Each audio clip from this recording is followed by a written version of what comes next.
I'm really happy to have Bryson Lipscomb, Triple Oak Farms. He's a local farm.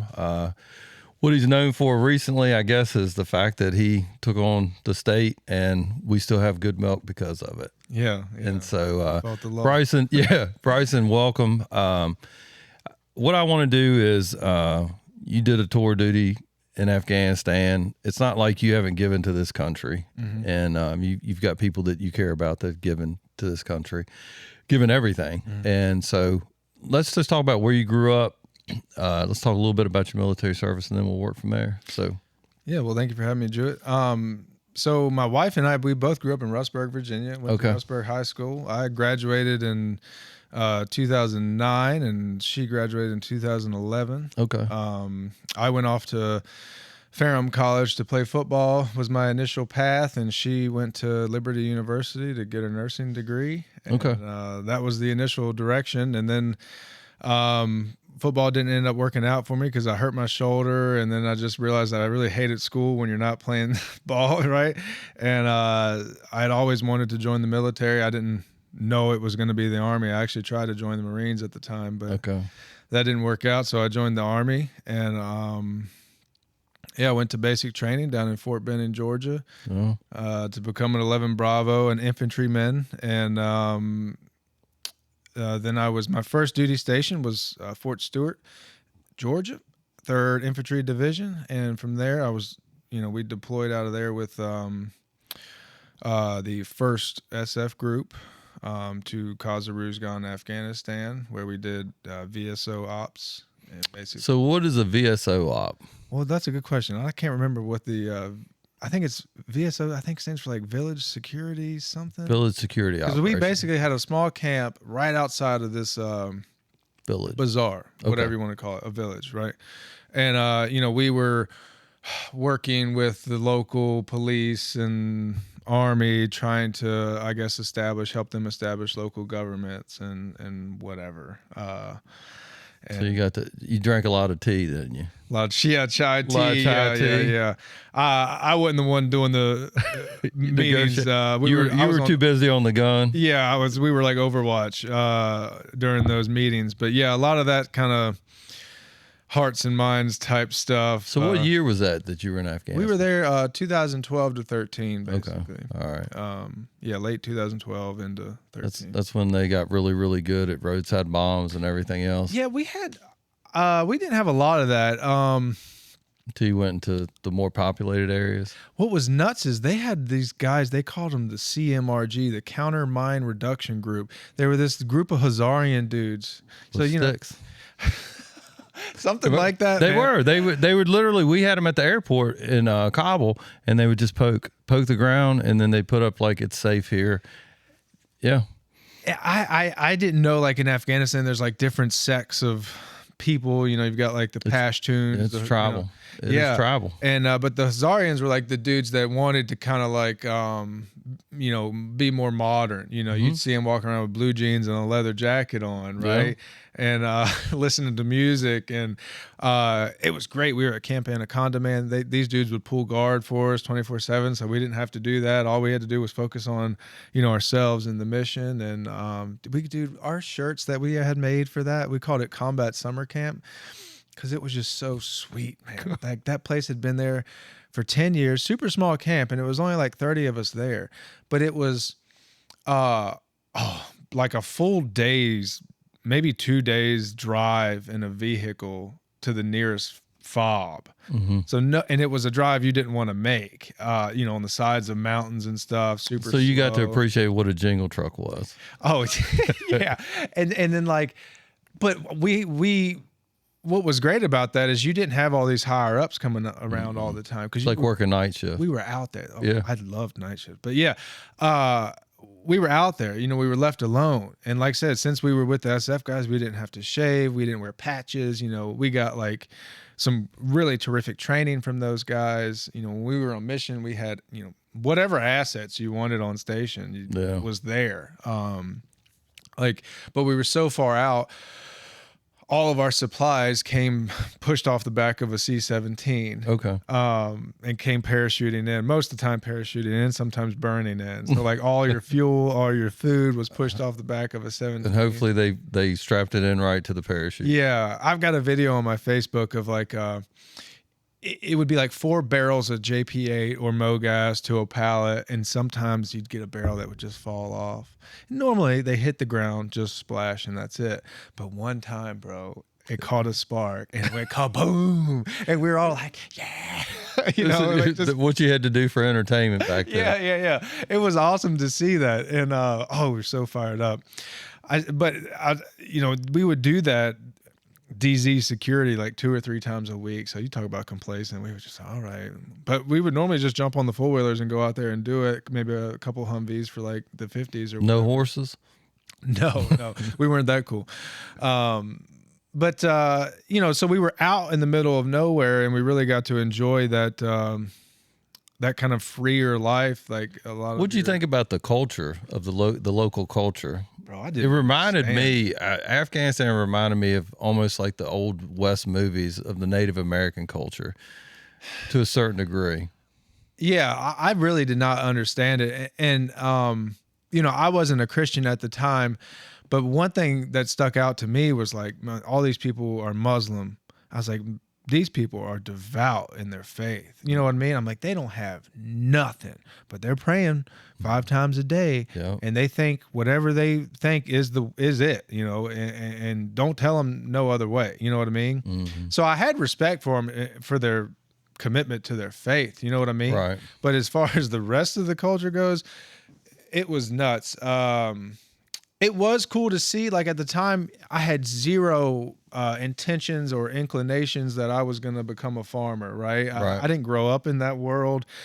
No idea. But I can remember sitting on the back of a Humvee, because we had like these open top Humvees with like bucket seats facing back. Okay. And you'd have like a 240 on the swivel. Okay. And sometimes we would just be chilling back there while we're doing security operation. Something, Yeah. And you'd see these guys come back with their little herds of sheeps or whatever they were. They used to have those sheeps with the big fat butts. We call them J-Lo sheep. Yeah. Golly, that was the craziest thing to see that. The big ass on a goat. Yeah. And don't stare too long, You had been out.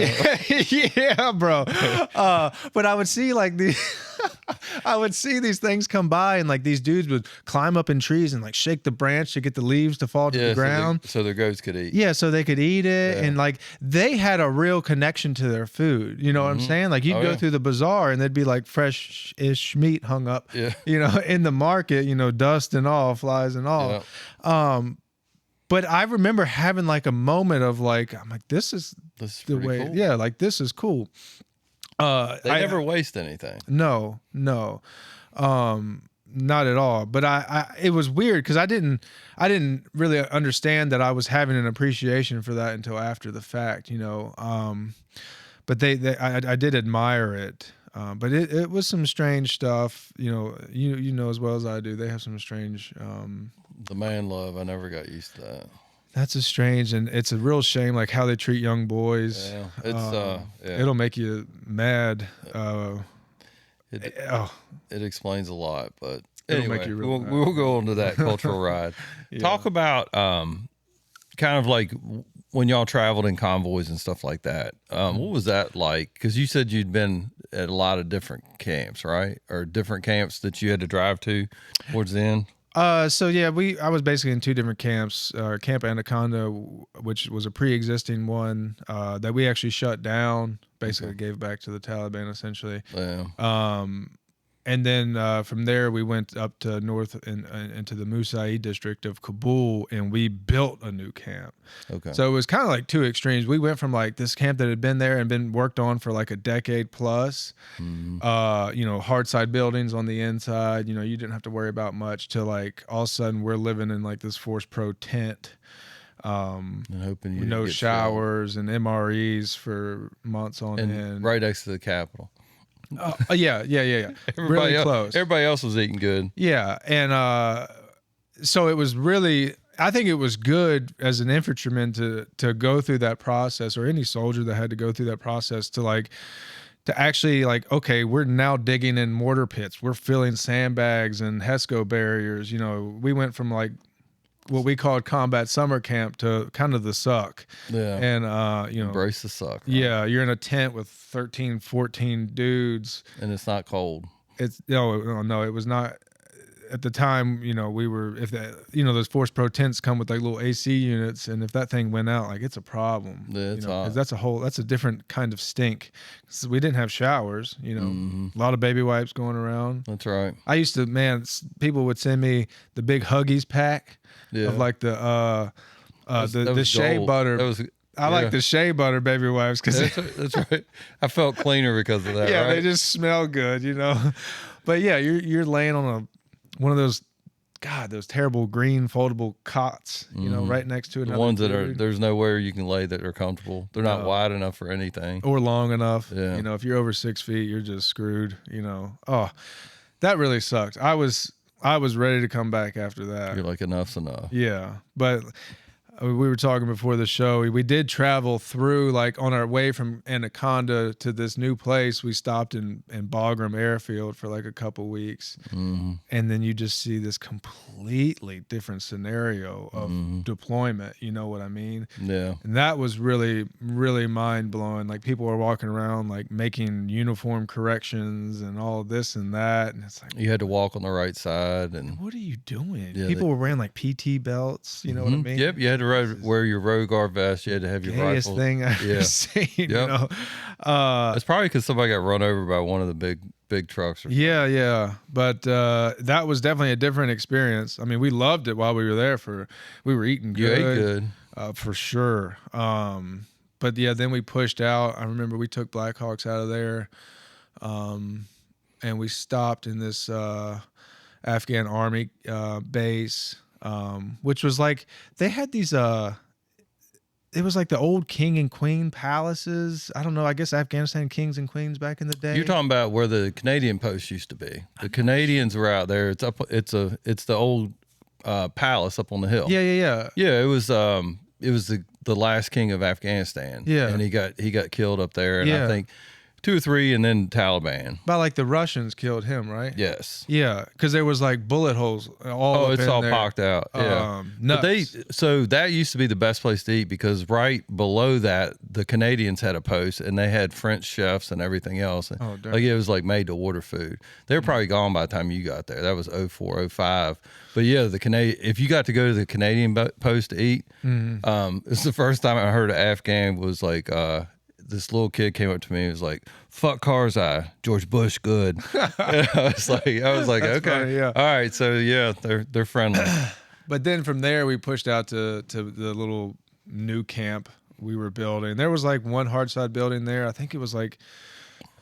So did you have a view where you were at? You could see that palace from where you were at, or well, or that you was just the went past? initial like stop point at that Afghan base was there, and then we left there and went out and built that. You might have. It might have been the same post, because it's up on the hill, and you kind of go around the side of it to get to that post. It's probably the old Canadian post, but I could see them putting A&A there. So it was anywhere you put A&A, it was just a shithole. Yeah, everything was worst. A different Afghan army base, worst porta potty I've ever seen in my life. And, you know, you've seen some bad ones. pink toilet paper. No, it might have been, I didn't have time enough to look. Dude, we were going to this base, and our officer at the time was like, "Listen, guys, don't be out here taking a dump, you know, by the truck. You know, don't be pissing out in the open. Be respectful, you know, show these guys some respect." Yeah, and I had to pee so bad, because you're just chugging water, Rippets. right? And water, yeah. Hopefully more water than Rippets. But I was like, I gotta go, bros. I gotta go. And they're like, it's a porta-john over there. And as I'm walking to this blue porta-john, there's like a few Afghan dudes sitting there, and they all kind of chuckle as I go by on my way to this. And I should have known, man. As soon as I opened that door, bro, not only was it like poop all over the walls. Yeah. The you know, you sit on the toilet seat, and that's over top of like this container where all the poop goes in, completely filled up. It's already on the top. Yeah. And to the toilet seat filled up. And then someone had laid a fresh one right on top. And I was like, damn, like I can't live like this. I'm going back to the truck. I did. I pissed on the tire of the Humvee and or Matt like, V. Do whatever you want to do. Yeah, I was like, y'all, that. Give me an Article 15. I'm not doing this. Whoo-wee. That was an impactful experience to see that Porta John. But yeah, I don't know where we were. Musai, Kabul. Yeah. Yeah, but with that camp was like I said, a whole different experience. So a lot of times when people talk about combat, they talk about all these different things and the intensity of it. But what was it like? You lost a buddy over there. What was that? What is that like to be on a deployment where you lose? Well, I mean, so we weren't in like crazy, combat situations. Sure, we got shot at, but I always say like it's nothing like some guys, Yeah. And my friend that I lost, he was in a different unit ahead of me, and I'll just tell you, until that point, man, until you have somebody that you personally know get killed, like lose their life, and then they're no longer there anymore. It wasn't really real to me. You do all this training. I was a PFC, Right. all you do is train, and it's monotonous, and it seems like this is ridiculous. Yeah, it's like, whatever. You get tired of the song and dance, right? And then when something like that happens, it's just like, oh, you lock back in. Yeah. It's like, okay, this is now real. I'm watching, memorial videos on Facebook of freaking Amazing Grace being played on bagpipes in this guy's hometown back in Florida as his casket's coming through and his mom's crying. You're like, oh my God, like that, it wrecked me for like a week. You know what I mean? Mm. But it solidified in me that like, okay, this is real. This can happen anytime, any day. Now, of course, you still get complacent even after that. You just get wore out. But no, that's it. It was really nuts, and it'll piss you off, of course. But at the same time, why were we there in the first place? Yeah, I mean, I think that's the hard thing. Is I think for people that have never been in that situation, I think I was fortunate. I didn't have that, and it's just we were a much smaller group, and so we never lost somebody that we went to places where soldiers and stuff were killed, but we were never in a situation where like a guy next to you or somebody that you trained with or something else or that you knew that we lost them. Yeah, like this guy that Mike Metcalf that got killed. I was like just in airborne school with him, and then he was like the coolest dude, wild dude. Maybe one of the only dudes that could pull off an 11 bang bang tattoo on his body. You know what I mean? Right. Without getting hounded for it, because he was covered in tattoos, so it just kind of blended in with all the other ones. But the dude was like a bull rider, a surfer, a skateboarder. Like he did anything he wanted to do. You know what I mean? Like, and then, like I said, he had deployed just before me, and got killed in an IED, and it was like, of all the people, this dude, you know what I mean? It always seems like it's like us, like the one dude that you're like, how in the world could it have been him? So, yeah. And then when we first got to Afghanistan, we were with the SF team 1122 out of Okinawa, Japan. They had just lost 2 guys, like literally just lost 2 guys to a green on blue. Like 2 dudes got shot. That was what was going on a lot when you were over there. Yeah, a lot. The locals were. Like there was actually, I don't know his name, but at some big fob, this general got shot in the back. It was nuts. And then these guys, like I said, they had just lost 2 of their buddies. One got shot in the back of the throat, and one in the back of the head, I think. And the green on blue is you got the green being the an local, Afghan local guy, and the blue being us. And like they were, just having one of the meetings with them. And these guys, I think, were up on the roof of the place having tea, and they were just getting up to leave, and they heard like the AK, rack back, and that was it. Yeah. So when we first got there, we walked into that mentality of like, F these guys, don't trust a single soul. Right. And that's kind of how we were raised, if you will, in Afghanistan. You're like, you need to pay attention. Yeah. Because these dudes could do anything anytime. Like, don't trust them for a half a second. And we didn't. And that's what kept us safe throughout, our time. Like, we were as hard of a target as you ever could have been. And we had great leadership, terrific. The master sergeant with the team and the team captain were both experienced, hardened guys. And we would just go out with like just the sharpest teeth you could ever imagine. If we were starting to get, shot at, no matter how far away, it was like find something suspicious and shoot it. You know what I mean? Right. Yeah. Send a message. They called it Death Blossom. Like everybody shoot for 60 seconds and don't stop. Right. And send a message. We'd go through valleys, and if it was just too quiet, we would do that. Just start shooting.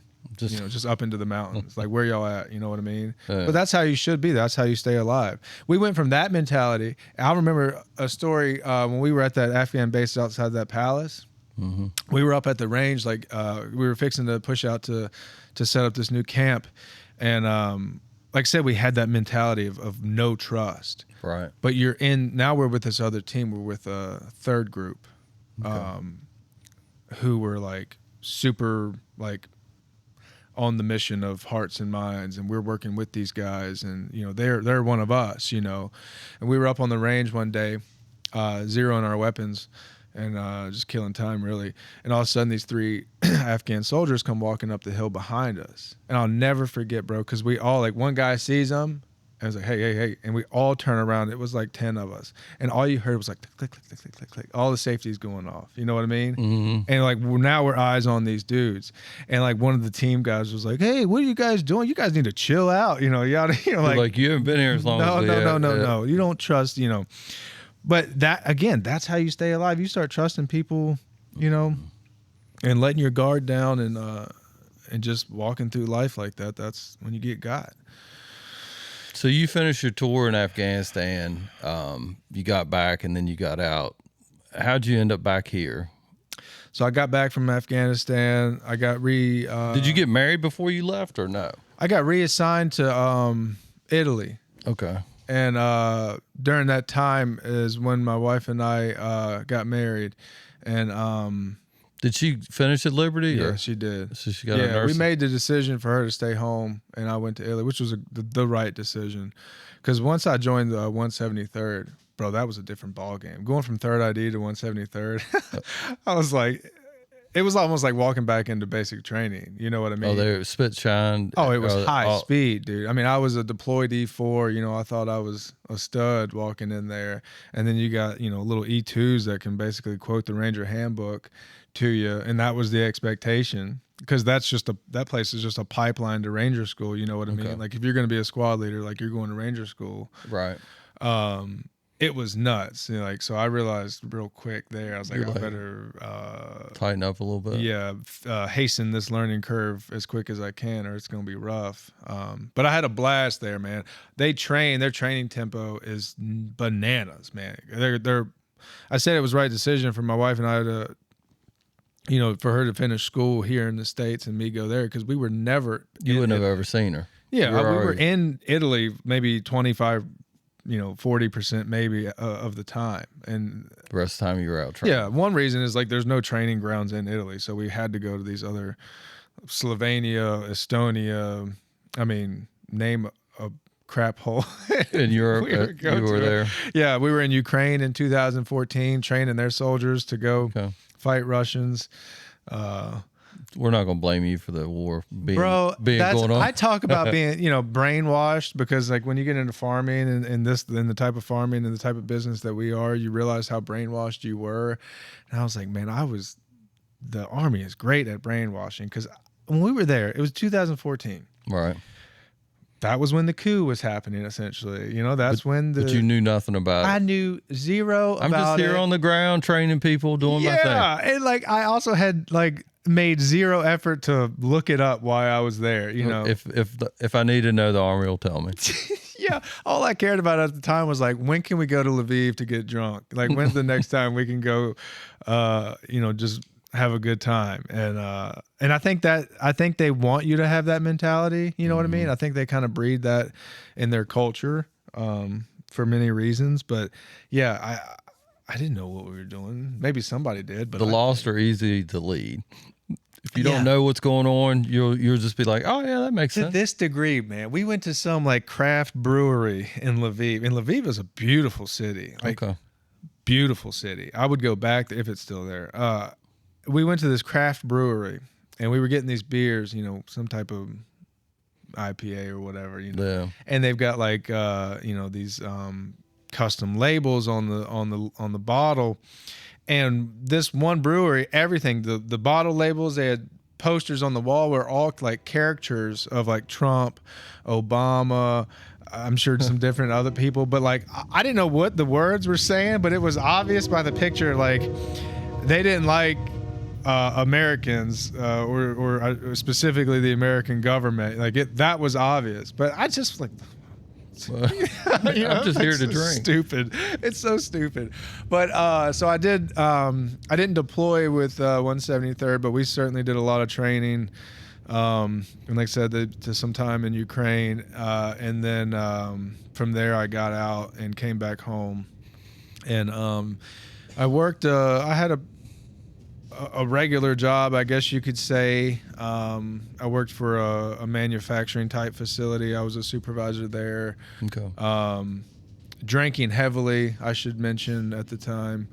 You think that was kind of like the fallout from being in the military, like the expectation to drink, and then you get back home and you don't have that stimulant? Oh, yeah, for sure. Like, it felt like, I mean, I should only speak for myself, but that's like all we did in the Army was like just drink. It was the culture. Yeah. And then, but you always had, I'm going to train really, really hard. I'm going to go out, we're going to do really good, and then we're going to come back and we're going to drink, and then we're going to repeat. It was definitely work hard, play hard. And then when you don't have anything to work hard on like that, you just go like, oh, I'm going to still play hard. It becomes real bad habit real quick.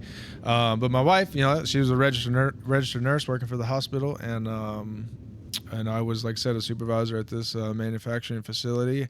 I had like all the things on paper that I thought you were supposed to have, like a good title, a good salary, a 401k, good insurance. I had like, I don't know, the gold package, insurance, all this bull crap. But I hated my life, man. You're like, this isn't me. Like one reason is like you go from the military where you either, are allowed to be a really great leader and thrive in that leadership role, or have really great leaders that you can look up to. I went from that to like this corporate manager type role where they might call you a leader, but you are not a leader. You are told how to manage these people. And so that was killing me, on top of I was killing myself with alcohol. And eventually, I mean, thank the Lord, 2018, I quit drinking, and then continued to work that same job. And then that's when I really started, like, with a clear head. I was like, okay, I really hate this job. And I talked to my bosses about it. I was like, can you move me out of this role? Can I do something else? And they don't really like doing that, taking a guy from Was it just monotonous for you, or it was. You didn't really have a mission at that point. You're going through the motion. That's right. It wasn't fulfilling. Okay. I just didn't like it. It wasn't for me. It played a part in my life, and then I moved on. And then about 2020 came along when COVID came around. Okay, and you started to see just a lot of silly stuff happening around you, and that was making me antsy, man. Like a buddy of mine told me, he was like, I cannot believe people are going after toilet paper that hard. Yeah, like it's like, okay, so you're dirty. Yeah, you got water. Yeah, you can figure it out. Bro, I got a bidet. That's right. Exactly right. The French have known about it for years. Yeah, these people have no idea what they're missing. Yeah. It was nuts. You just start seeing a lot of just silly, stupid stuff happening, supply chain, and you're sitting there going like this.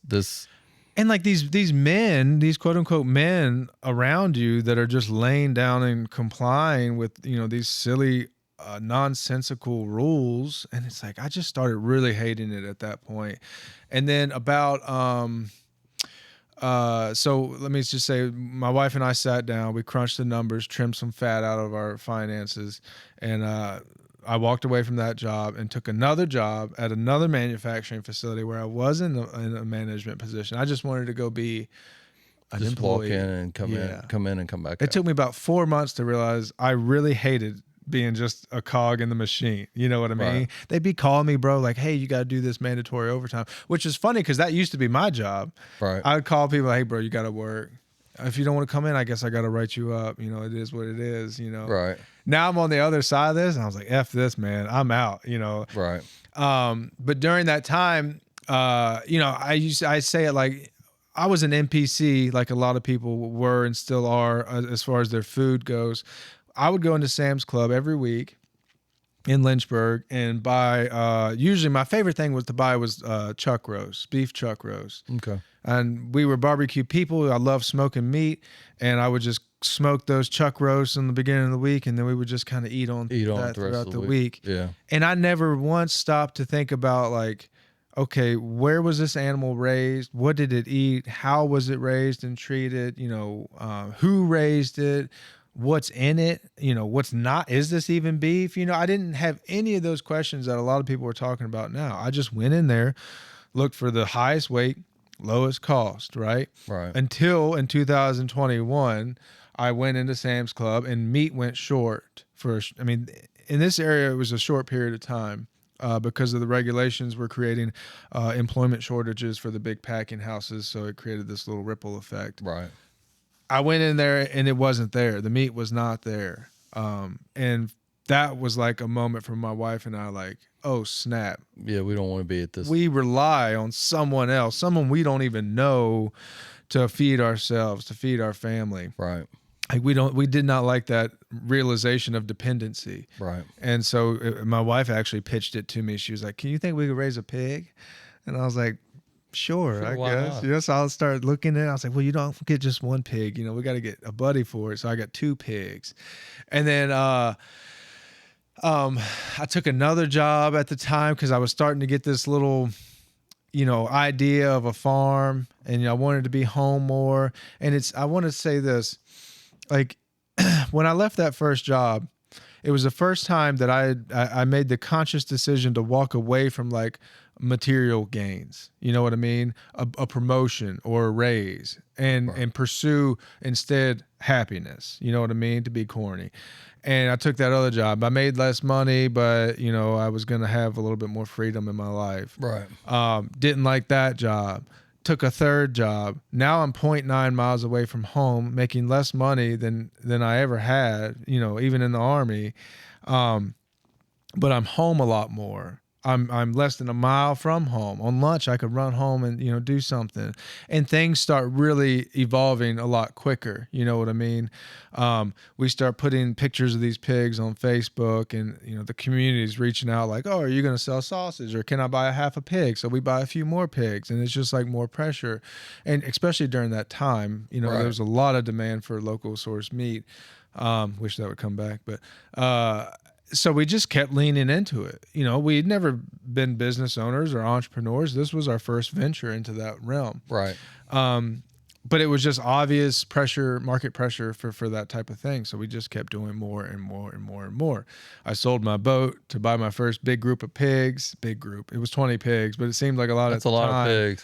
And, you know, the first year we raised and sold I forget how many, maybe like 20 some pigs. The second year was like 50 pigs. The third year was 100 pigs. And, you know, we were set to do this year we've done like close to 150 or so. That you've raised. Right. But we kind of, this year, like I said, was really transformational for the farm and our family, because we decided to kind of shift gears as far as the pig operation goes and focus more on producing piglets than pork. But, you know, all those steps just led to a higher level of living, essentially, a higher level of fulfillment for me, until we've gotten to this point. So you're investing in you instead of somebody else's. Yeah. You. Yeah. Like I say, my hobbies, man, all my hobbies are business related. So I don't know if they're really hobbies. You know what I'm saying? I don't fish anymore. I kept my fishing poles, but I sold just my in boat. case. Yeah, just in case I have a friend that wants to ask me to go fishing, you know. Give a shout out. Yeah. I'll trade you a pack of this amazing sausage for a day on the boat. Yeah, when it's striper season, when the striper are running up from Kerr Lake up the Stanton River, we live like a few minutes from the Stanton River. I'll put that offer out there. I'm like, bro, I got 20 pounds of sausage for somebody that wants to take. If anybody, yeah, and it works. Well, good. But yeah. So I don't know. So you get into the rhythm of having your own business. You're seeing it grow. So like on the pork thing, I think that's what people miss is like what you talked about is talk about the gap between what you saw at the supermarket at Walmart. It shows how old I am, the supermarket. Yeah. But no, you go to Sam's, you get a piece of meat and you're like, okay, I don't think about any of how this came from or anything else. Talk about how that goes to the point of like you're producing, 150 pigs going out the door. That's a significant number. How do you transition that and how do you make the end product that you're putting out better? Well, I think about the food like this. When you are buying food from someone and you're putting that food in your body, in your mouth, is there anything more intimate than that?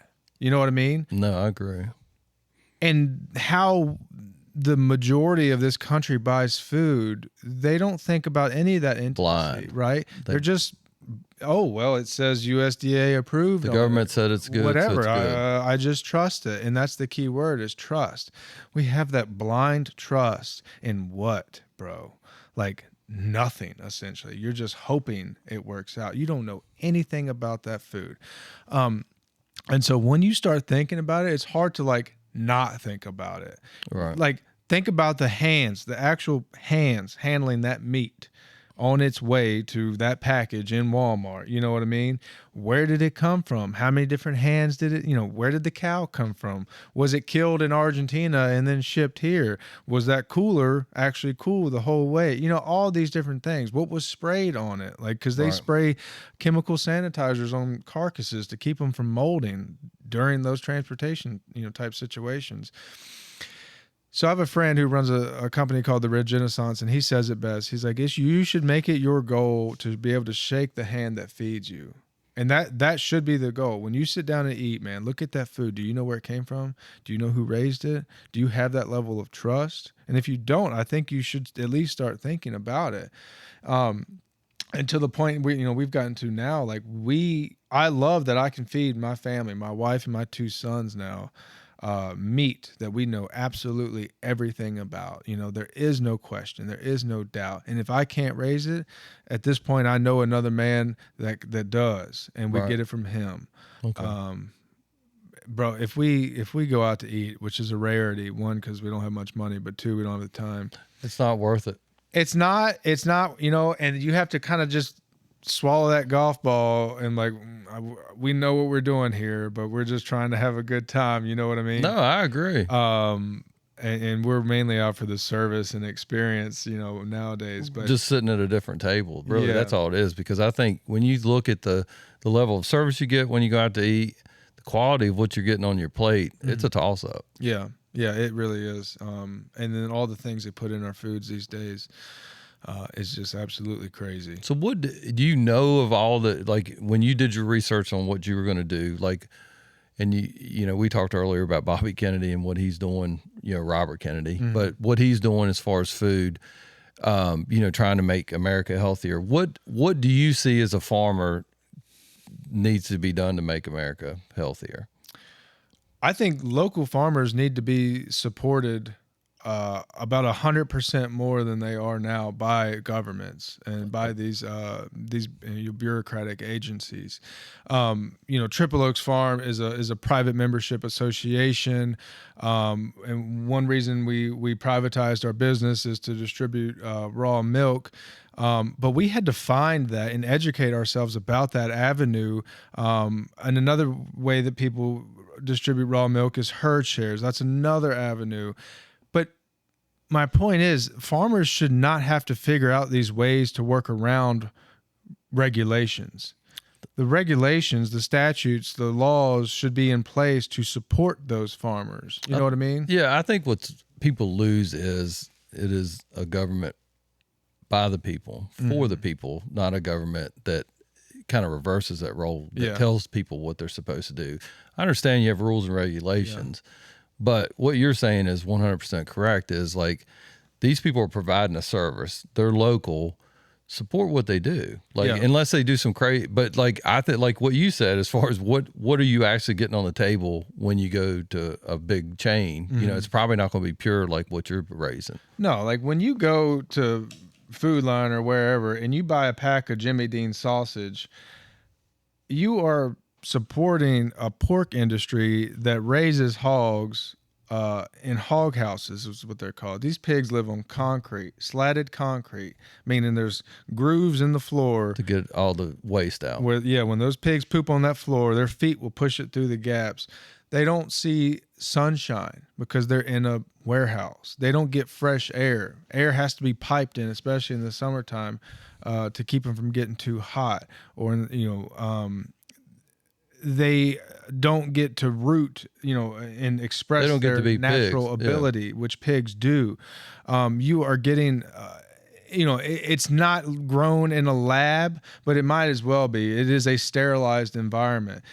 They do have to sterilize those hog houses in between batches of pigs, because these pigs will get sick from just about anything because they've just been bred to be like this fast growing, also really lean pig that only thrives in that type of environment. If you take a hog house pig, one of those big pink pigs, and put it out in the woods, it would survive. Bro, he would last 3 weeks, maybe. He would die.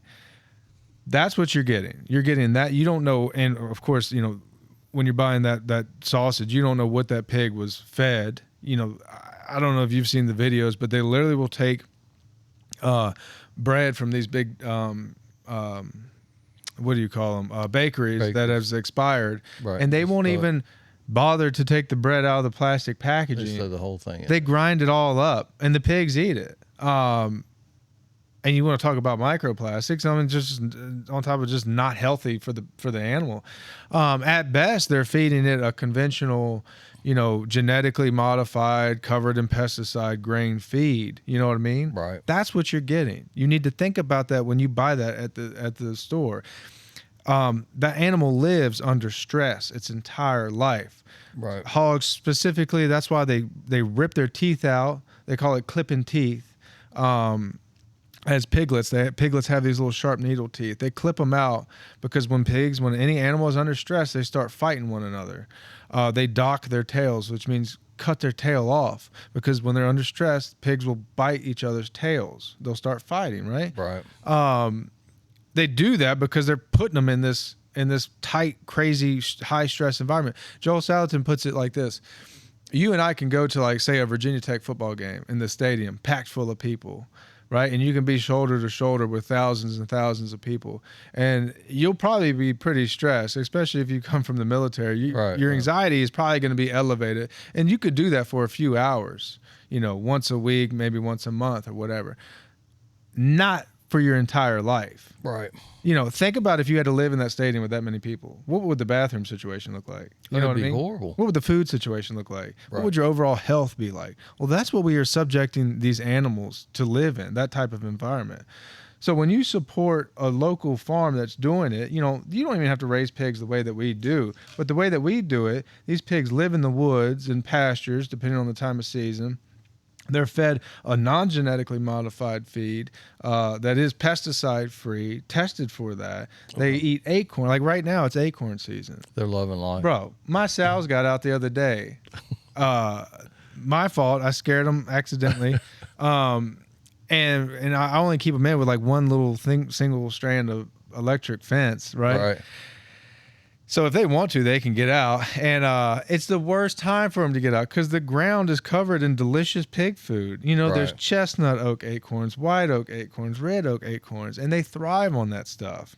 They're getting all the vitamin D from the sunlight, man, which it literally changes the nutritional value of that pork, the sunlight alone. Not to mention the added foodstuffs, the added forage, the high quality feed that we feed them, the exercise that the pigs get. When pigs are in like these hog houses, man, they're, like I said, they're packed in there. They can't go anywhere. They're just walking like you would in a jail cell back from one. My pigs are running hills right now, like they're athletes. Now, sure, there's drawbacks to that as from a production standpoint. It takes, and then also those pigs in hog houses are breeds of pigs that grow really fast, right? We raise what's called heritage breed pigs, old genetic pigs. They grow slower, but they put on more fat, right? And it adds to the length of production time. That exercise extends that production time too. So that is a production. So from the time you have a piglet till the time you slaughter them, how long does that usually take? So in a hog house situation, you're looking at like 4 to 6 months typically. For us, we're 8 to 12 months. Okay. Depending on the size of the pig. I might have a few pigs that overachievers. Yeah, but they're just studs. And then some need a little bit more time. And when we have the freedom to do that, to give that to them. So you're not on a timetable like they are in the slaughterhouse. No. Like you're just like, okay, he's not ready. Yep. We'll wait. Yeah. We wait till that animal is ready. And honestly, the more time, the whole name of the meat production game is get that animal from point A to point B, meaning a young animal to a finished butcher ready size animal as fast as possible. Right. But what we've learned in this farming business, in this meat business, is there is no substitution. There is no replacement for that time. The more time that animal is alive, the higher quality that meat is. And when I first started this farm, I thought I was under the impression that, like an old cow, for instance, would be, old tough beef, Right. It's the opposite, bro. The best steak I've ever had in my life came from a 7-year-old Holstein cow. You know what I mean? Okay. Because to get like a high level of marbling or intermuscular fat, IMF percentage is what they call that, they need time. Some of the best pork chops we sell come from sows that we call 3-year-old, 4-year-old sows. Again, I thought it would be I was like, man, these pork chops can be tough. And then when you bit into that first one, you're like, wait a minute. I had a mentor tell me that before, and he was like, it should be your breeding animals, your breeding stock should be the most well taken care of animal on the farm. They've been getting really, a high level of nutrition and care their whole entire life. And again, that time just raises that IMF, that marbling in that meat. It's phenomenal, man. The flavor, there's no comparison, bro. A pork butt from a sow is just phenomenal. Now I won't sell old boar because that's a different story. Right. He's got a different thing going on as far as hormones, but yeah, dude, there's no replacement for time in the meat production game. And in the industrialized meat business and the commercial, centralized animal feed operation business, CAFO farms they call them, the whole thing is from point A to point B as fast as possible. And it's so for you, what do you think works best for you as far as for people that are interested in buying local? How do they go about doing that? There's several ways. We're not involved in any farmers markets, but that's a good way to go out there and get to know some farmers in your area. You can just Google it, honestly. Right. Most people have websites these days. Triple Oaks Farm PMA has a website. You can find, like if people are looking for raw milk, there's another website called realmilk.com. You can just go in there and put in your zip code, and if people are registered, it'll bring it up in their area. It's fairly easy. I mean, it's 2025. You can, if you want it, you can find it. So for you, as far as on your business model and things like that, what works well for you as far as bringing more people in with the association that you have? Well, what's been working the best is just social media. We put our story out there. We are constantly posting videos, pictures of the farm, the operations of the farm, giving our members that transparency that we personally want in our food. We provide them because, first and foremost, we're feeding our family, Right. And then from there. So you're not giving people stuff you wouldn't eat yourself. Oh, absolutely not. Absolutely not. So it's not like, hey, I'm going to cut a corner here. Pawn this off on the customer. No, It's just the opposite. No, when I talked about that trust, like you're putting something in your mouth. You're giving something to your children. You have to trust me. and I know I have their trust, and I would never do anything to violate that trust, man. It's of the utmost importance. So talk about what the association is and why you started it like that. So, Triple Oaks Farm, we started, you don't know what you don't know in the beginning, and you got everybody telling you good advice. Yeah. Right. So we were like an LLC in the beginning. We had our business license, all this stuff. And, bro, I just need to, some of the best advice I can give young farmers out there is don't do that. Don't LLC your business. Don't have that business license. Because what we learned is like any permits, any licenses you have with the state, with the government are regulated. They are contracts. You are signing away your rights. Okay. For instance, we used to sell raw milk as pet food, and we did it because we wanted to sell raw milk in retail stores. I was trying to figure out how to move more milk, and that seemed like, the only way to get it into a retail store is to sell it as pet food, which required a livestock feed license. Okay. Which is really easy to obtain. But what we found out the hard way is when you sign those licenses, you might as well kiss your Fourth Amendment rights to private property away, because you are giving them access to your farm any 24/7, 365. They can show up whenever they want for absolutely no reason. Do you want that with your home? No. With your family as the provider and protector of your family? Is that what you want? Absolutely not. So don't do any permits. So that's how we started. We did it, their way, with what the state, recommendations. Yeah. And that's only one way, right? There's 9 ways to skin this cat. Right. I call it, coloring inside their lines, which is what they want. They being the government, they want you in their compliance. So we, when we started distributing milk, it was under a herd share program where people would sign this contract, basically purchasing interest in the herd. So they are a part owner of a cow or the herd, however you have it worded. And then instead of, since raw milk is illegal to sell in Virginia for human consumption, they are no longer buying a good, but paying for a service because they own the cow. So they're paying us a service fee to milk and board their cow. It's that silly. Okay. And that's how we began, but we really didn't like that model for several reasons. But one being that, a lot of people, that's like a subscription-based model, a herd share thing. People are getting a gallon of milk, every week or every other week or multiple gallons a week, and they're paying for it up front every month. And a lot of people don't like that commitment. I get it. They don't want to be, involved in any type of subscription model. And we had folks that just wanted to come to the farm and buy a gallon of milk freely. Right. On a like a retail basis. And we're like, well, how do we handle this customer? We don't want to just say no to this sale. Right. So we started researching and trying to figure it out. And that's when I first heard from Joel Salton what a private membership association was.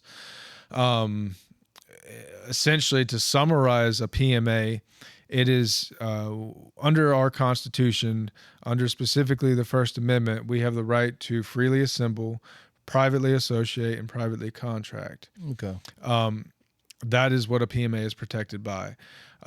Amos Miller in Pennsylvania, pretty famous Amish guy, been under attack from his local government for years now, runs a PMA. I called him during that time. I was like, hey, bro, what's a PMA? Like, how does this look, boots on the ground? Like, right. I just basically puked all my morals and values and, hatred of the current industry and regulatory system that we were in.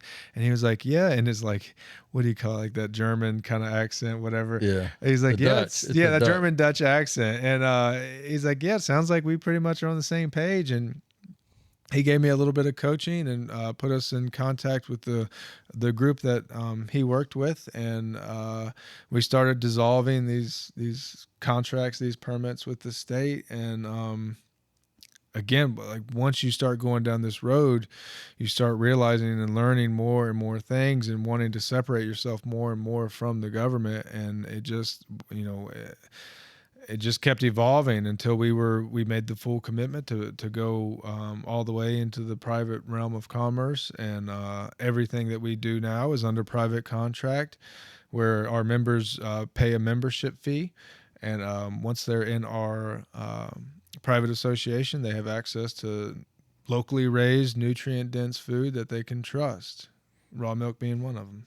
That's really cool. So, you recently had somebody come see you about regulatory issues, and how did that go? Yeah, so we I think it was in July we got my first and my wife's first ever subpoena summons. We got served, as they say. You've been served. And that's what he said too. Is I thought it was just something you saw on TV, but no, he said it. This Campbell County deputy came down our driveway and gave us this fat stack of paperwork, and I was like, "What in the world is going on?" And sure enough, it was a summons to a court hearing on behalf of the Virginia Department of Health. The plaintiff was the commissioner of the Virginia Department of Health. Her name is Karen Shelton. She was accusing my family of unlawfully selling raw milk to the public, and called my family a threat to public health. And but this was not because you got a complaint about something you sold or anything else. This was strictly... Yeah, that's a great point. Thanks for bringing that up. Yeah, we've never had a complaint about raw milk, So it wasn't like you went to a restaurant and a bunch of people got sick and they said, "Hey, this is the problem." Yeah, this was just, "Hey, we've come to realize this." And so they never cited a particular incident. They just said the fact that you did this was They just hate that we talk about it openly. Okay. Raw milk and that we're a PMA. Each summons file or paperwork, there was 3 packs, and we posted a picture of this on our Facebook and Instagram and stuff. My wife got one personally, I got one personally, and the farm got one personally. No. So they were really trying to cover their bases. You know Right. what I mean? But I think there was only 6 or 7 pages of writing. The rest of it was screenshots from my website and Facebook. So that's all. Yeah, there was no complaint. Their case was basically your social media about your association. Yeah, they're like, they were completely disregarding PMAs, private membership associations, as a lawful entity, as a constitutionally protected and Supreme Court upheld right. And like I said, these are First Amendment rights, and we do believe in the Constitution. You and I swore an oath to defend this Constitution, fought to protect that Constitution. Right. Whether you went to war or not, when you sign that contract, bro, you're essentially saying, "I'm willing to die to protect this Constitution." Right. To protect these God-given rights. Right. And now I'm home, and I have this bureaucrat telling me in writing that my belief in this is erroneous and misguided. She said that in writing. So she was appointed, I would guess, by the governor, correct? Yeah, she was appointed in 2023 by Governor Youngkin. What's her history as far as public health? Is she a medical professional? She comes from Bristol, Virginia, where she specialized as a gynecologist. Okay. All right. Yeah. So that doesn't have a whole lot to do with farms or food or health or anything. So when you talk to different people that have farms, what do they tell you? Do they go like, "Welcome to our world," or what is it? It almost like when I listen to all the different discussions about farming and everything else, and I listen to some of the regulations, and I listen to the fact of like, I've heard stories of like, you can't grow this now because we have too much of it, or you can't sell it locally, or you can't do this. So like, and you mentioned this earlier, like regulations are not realistically for public health. A lot of times it is more along the lines of like, we want to tell you where what you have invested your time, effort, and resources in, we're going to regulate how that is dispersed. Yeah, it's not. This goes for all food.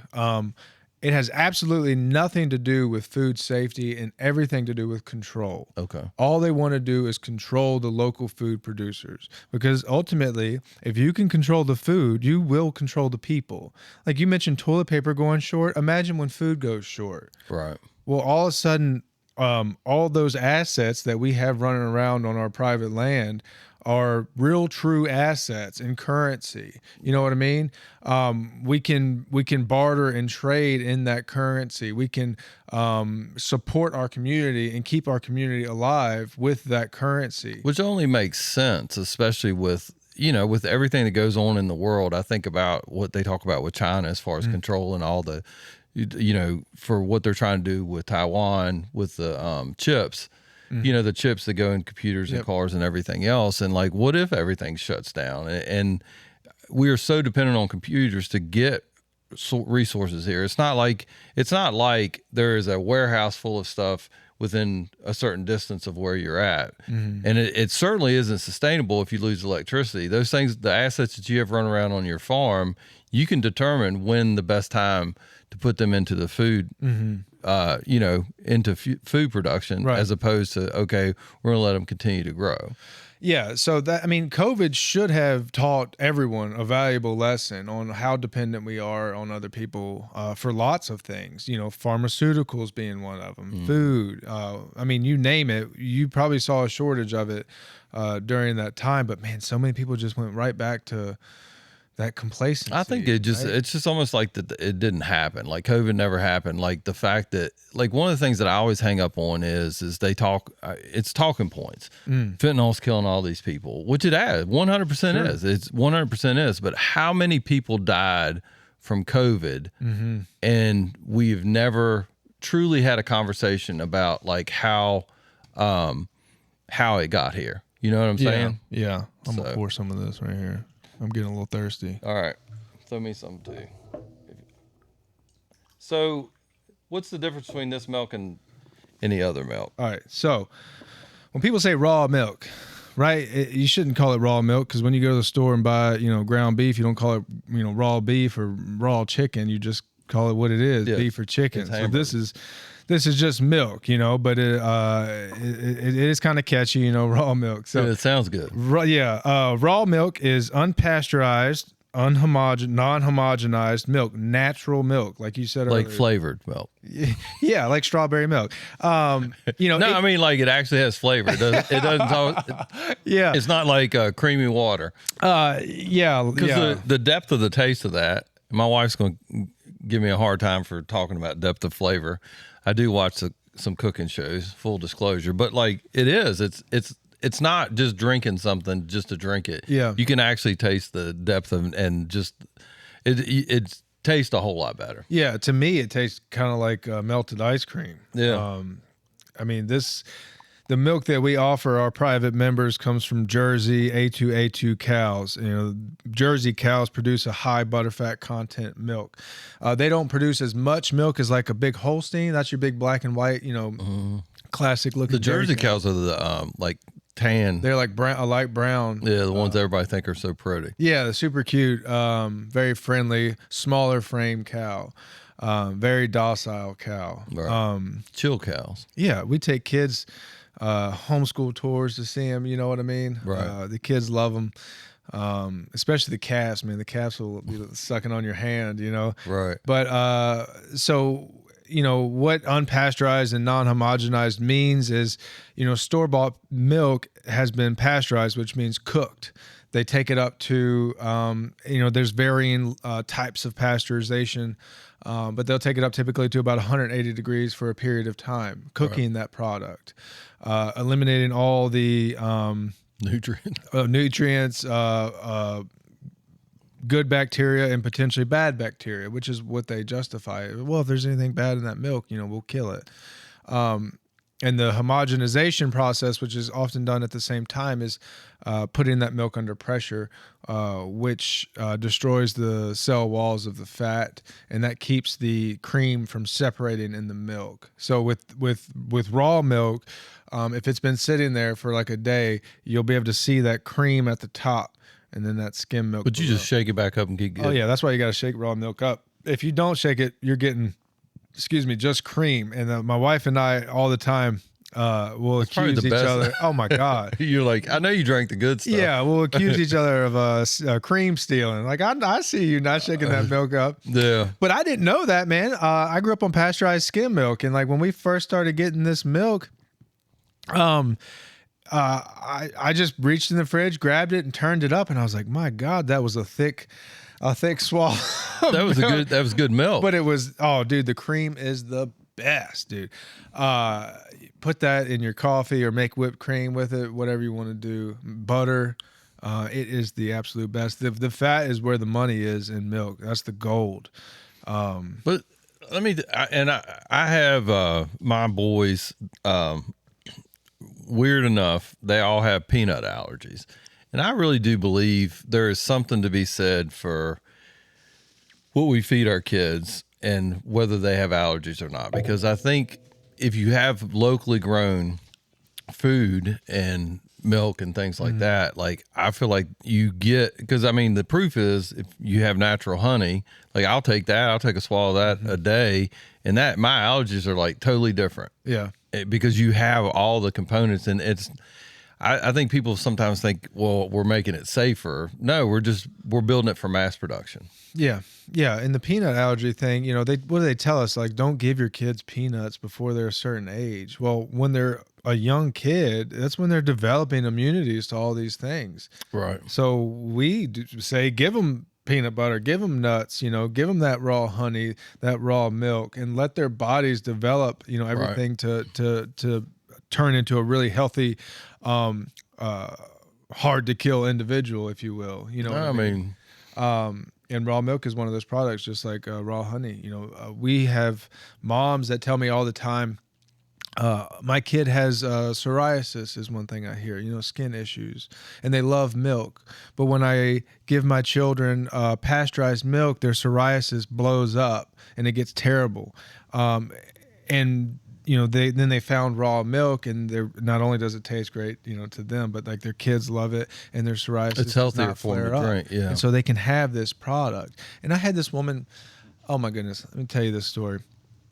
This other farm used to distribute raw milk to this particular family, and then they stopped. And this was the story of this woman and her kid that has psoriasis. They stopped distributing raw milk for whatever reason, and her kid's asking her for milk, like, Mama, I want some milk, give me some milk. So she goes to the store and she said, I had to buy this, her words, junk milk. And I gave it to my kid, and now he's, his skin is a mess. He's itching, he's uncomfortable, he's crying, he can't sleep. And she calls me. She's telling all this to me on the phone when she finally found us. And I can tell she's in tears because she felt guilty for what she was doing, but she was trying to give her kid what her kid wanted. Mm-hmm. And she was so thankful to find someone offering unpasteurized milk so that she can then feed her children, the food that they want and know that it's healthy and nutritious, and then her child not have those flare-ups, not have those negative health impacts. We've got, dozens of people that have come to us and said like, oh, I'm lactose intolerant. And then they'll try raw milk and like, oh, wait a second. I'm all right. I'm actually just pasteurized milk intolerant, because when you cook that milk, you destroy an enzyme called lactase, which your body needs to properly digest lactose. So when you're drinking pasteurized cooked milk, you don't have it. So your body doesn't know exactly what to do with this incomplete product. But when you put this complete, unadulterated, natural product in your body, all of a sudden everything starts working better. I got an email this morning from a guy who was like, I just feel better after having this first glass. And he was going on and on about how thankful he was for us offering this product. So you could say, man, it's more than just food. It's more than just milk. This is a medicine for people. People thrive on this food, especially raw milk, man.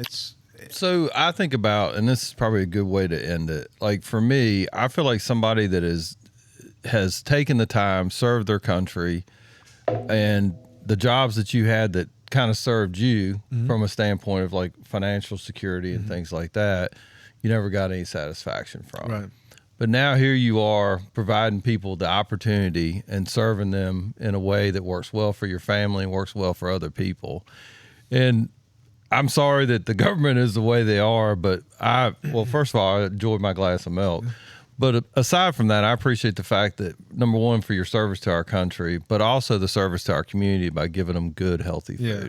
Well, thank you for that. And we certainly saw that, and we were incredibly humbled by that community and our members and supporters during this whole court case scenario being pursued by the Department of Health, because we put that information out to the public, and it was a tremendous outcry. People were fired up about their right to choose this food being endangered by someone who has nothing to do with that food or their family. Well, and is not affected by you being removed from that process. Exactly. Like, they just viewed it, and they being, the bureaucracy of the Department of Health and that unelected official, they just viewed it as, oh, we're just shutting down this one guy, right? They don't think about the thousands of people and family members that they're negatively impacting by making that decision. These people are consenting adults.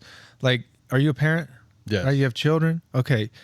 You as a husband have the right to choose, the God-given right to choose where and how you buy food, how you feed that family. I believe in that right. Right. And for someone just to come out and say, no, you don't. We're going to tell you what you can and cannot buy, how you feed your family, I think is a tremendous violation, degradation of our God-given constitutionally protected rights, man. Well, I agree. But we saw that support from the community, man, during this time. And ultimately, I think it's what created the enough pressure on those people to drop the case before the pretrial hearing. Well, that's awesome. And I appreciate what you do. I appreciate you coming on and educating me and hopefully a lot of other people, and appreciate what you do. And thanks again. All right, brother. Thanks.